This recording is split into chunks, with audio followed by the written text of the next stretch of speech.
With the vast majority of the preceding 212 bud vases in this series, I've usually just started with a solid block of wood. And this lets me jump right into the shaping of the piece, cutting it out on the bandsaw, carving it down with the angle grinder, sanding, finishing, just jumping right into making that finished piece. But throughout this project, I've accumulated just a ton of scrap wood. A lot of it smaller pieces that I can carve individually with little dowel joinery pieces to then fit those together to get that 6" by 6" by 2" block that the project is based off of. But every once in a while I'll get long enough strips that I can glue together, plane down, cut into smaller chunks, sometimes glued up horizontally in this butcher block style. But then with this piece in particular, I was excited to have long enough strips that I could cut into 6" long sections, gluing 3 of them together to run the grain vertically this time, getting that 6" by 6" by 2" block. So really excited to work with these woods. They are white oak, American cherry, and black walnut.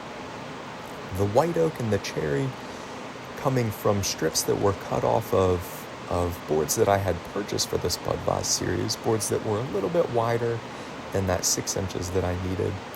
But this black walnut came from a really special board that actually my dad milled on the family farm in Virginia at least a decade ago, and I've actually just been carrying it around with me from my move down to Tennessee and then from Nashville to Knoxville, and really haven't been sure what to do with it. So I'm excited to cut a little bit off of it and finally use it in a project. And once the form is glued up, I just get enough clamps on it that I'm comfortable with it. I leave it for always, they say you can get away with an hour, but I'll leave it for 24. This lets me jump to another project if I have enough time in the day. In this case, this butcher block style piece. I can shape that, sand it, get it finished, and then just go home. It was a beautiful afternoon, beautiful day on the river. So went home, enjoyed my evening, and then got back to the shop the following day to finish this piece up.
After the initial shaping, it's really just an unbelievable amount of sanding to get that finished look to it.